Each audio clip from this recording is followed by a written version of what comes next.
نے کہا کہ وقت فقیر کو حضور کر دیتا ہے۔ اس پر ایک واقعہ آپ کو سناؤں گا۔ امام اصمعی رحمت اللہ علیہ جو لغت کے مشہور امام ہے، امام اصمعی جن کا نام عبد الملک ہے، وہ غریب تھے، سادہ تھے، علم کا شوق اور جذبہ تھا، حصول علم کے لیے مختلف اسفار کیا کرتے تھے۔ آج کی طرح ان کو سہولیات وہاں پر نہیں ہوتی تھی۔ ایک فن پڑھنے کے لیے ایک عالم کے پاس جانا پڑتا، ایک کتاب پڑھنے کے لیے دوسرے عالم کے پاس جانا پڑتا، تیسری کتاب تیسرے عالم کے پاس، اور ادھر سے ادھر ان کو سفر کرنا پڑتا، کہیں سے کہیں جانا پڑتا۔ آج کی طرح یہ سہولیات نہیں تھی کہ آج ہمارے اکابرین نے ایک ہی جگہ جمع کر کے ہم کو تمام تر سہولیات دے دی، تمام تر چیزیں ہم کو دے دی کہ ہم یہیں پر فقہ بھی پڑھ رہے ہیں، یہیں پر حدیث بھی پڑھ رہے ہیں، یہیں پر تفسیر بھی پڑھ رہے ہیں۔ یہ ان کے احسانات ہم پر ہے، اس کے باوجود بھی ہم وہ اس سے نہیں لے رہے ہیں جو ہم کو لینا چاہیے تھا، وہ محنت ہم نہیں کر رہے ہیں جو ہم کو کرنی چاہیے تھی۔ ہمارے اسلاف کی طرف دیکھو، یہی امام اصمعی رحمت اللہ علیہ جب سفر کرتے تھے علم حاصل کرنے کے لیے، ان کو کہیں دور دور علاقوں میں جانا پڑتا، انہوں نے ایک کمرہ لیا تھا، وہاں پر بیٹھتے تھے اور صبح جاتے تھے، دوپہر میں آتے تھے، پھر دوپہر نماز پڑھ کے جاتے تھے اور عصر پہ آتے تھے۔ یعنی یہ سلسلہ چلتا رہتا تھا، کبھی ادھر جاتے، کبھی ادھر جاتے، کبھی فلاں فن پڑھنے، کبھی فلاں فن پڑھنے جاتے، مختلف سفر کرتے رہتے تھے۔ جس راستے سے ان کا آنا ہوتا، جس راستے سے ان کا جانا ہوتا، وہاں راستے میں ایک بقال تھا، ایک سبزی فروش رہتا تھا، وہ اس کو دیکھتا رہتا تھا۔ امام اصمعی جاتے تھے، آتے تھے، جاتے تھے، آتے تھے، کتاب ہاتھ میں ہوتی، قلم ہوتی، سیاہی ہوتی، لکڑی والی قلم ہاتھ میں ہوتی، تو ان کو دیکھتے رہتے تھے۔ ایک دن اس سبزی فروش نے ان سے کہا، اے اصمعی، کدھر جاتے ہو، کدھر آتے ہو، کیا کرتے ہو؟ یہ کتابیں، یہ کاغذ، یہ قلم تمہیں کیا فائدہ دے گی؟ اس سے تمہیں کون سی چیز حاصل ہو جائے گی؟ کچھ نہیں حاصل ہونے والا نہیں ہے اس سے۔ انہوں نے کہا کہ میں علم حاصل کر رہا ہوں، قرآن سیکھ رہا ہوں، حدیث سیکھ رہا ہوں۔ چلتے گیا سلسلہ، وہ چلتے رہے، آتے رہے، جاتے رہے۔ ایک مرتبہ اس سبزی فروش نے آتے وقت ان کو پکڑ لیا اور کہا کہ آج ایک کام کر دو کہ جتنی کتابیں آپ کے پاس ہے، جو قلم ہے، جو سیاہی ہے، یہ سب مجھے دے دو، اور میرے پاس یہاں پر پانی کا ڈرم رکھا ہوا ہے، اس ڈرم میں اس کو ڈال دو، اور پھر دیکھو اس سے کیا نکلتا ہے۔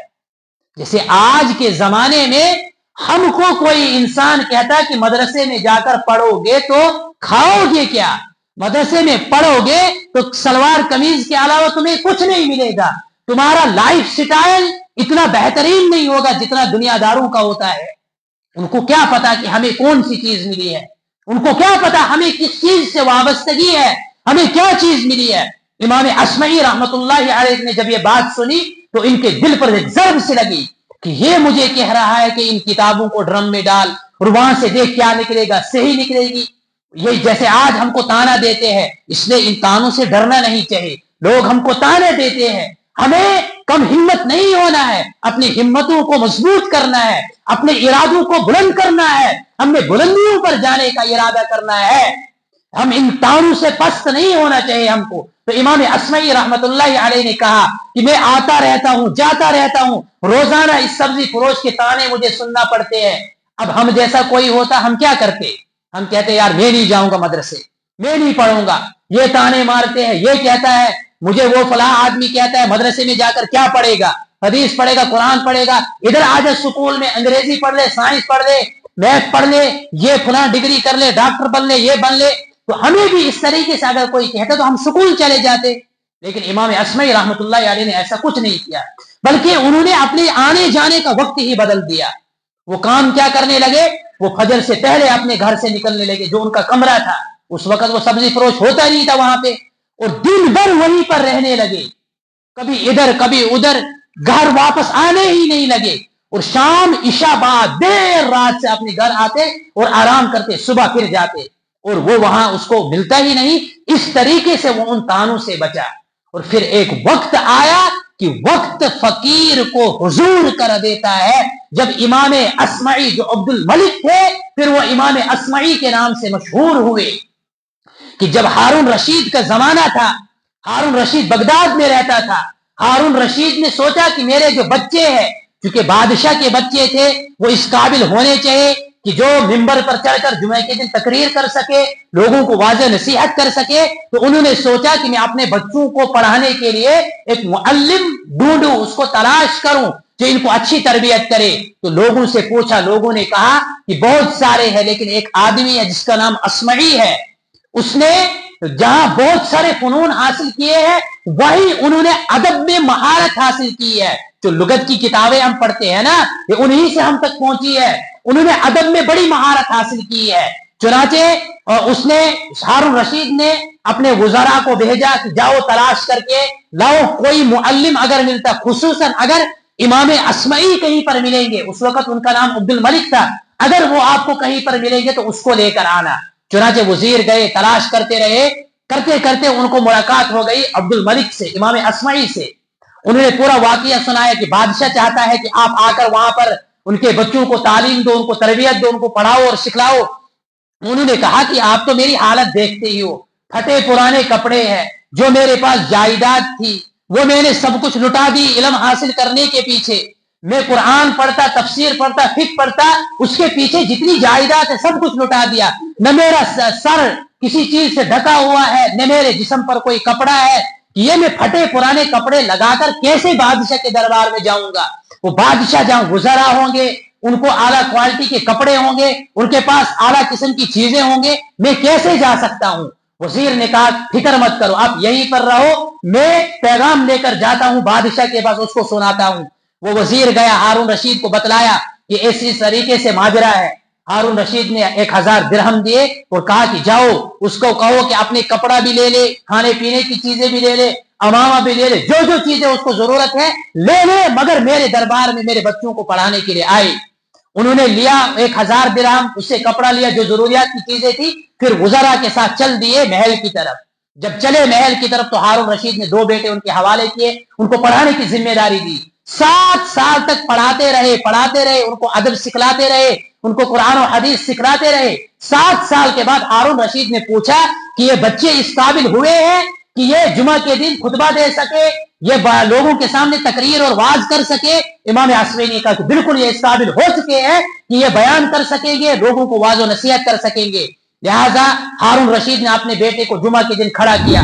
جو ہی اس کو کھڑا کیا، اسے بہترین انداز میں اور شاندار گفتگو سے سامعین کے دلوں کو منور کر دیا، ان کے سامنے بہترین واضح و نصیحت کی، جس کی وجہ سے لوگ بڑے خوش ہوئے اور خوش ہو کر کہا کہ یہ ہارون رشید خلیفہ وقت کا بیٹا ہے جو ہم کو نصیحت کر رہا ہے۔ پھر اس کو بیٹے کو اعزازاً اور تکریماً اس کو ہدیے دیے، تحفے دیے، انعام کے طور پر کچھ رقم اس کو دی۔ اور پھر جب ان کو پتا چلا کہ اس کو پڑھانے والا بھی یہیں پر موجود ہے تو ان کو بھی انعامات سے نوازا، ان کو بھی بہت سارے تحفے تحائف دیے، جن کو کھانے کے لیے کچھ نہیں ہوتا، ان کے پاس اتنے تحفے تحائف آتے کہ جو ان کی ماہانہ تنخواہ تھی وہ بالکل بچ جاتی۔ جو ہارون رشید نے متعین کر کے ماہانہ تنخواہ رکھی تھی، کچھ چند درہم تھے، وہ بالکل انہوں نے متعین کیے تھے، وہ بالکل حفاظت سے تھے، وہ بالکل خرچ نہیں ہوتے تھے۔ اس سے امام اسمعی نے فارم ہاؤس خریدا، باغات خریدے، محلات خریدے اور بہت ساری چیزیں ان سے خریدی۔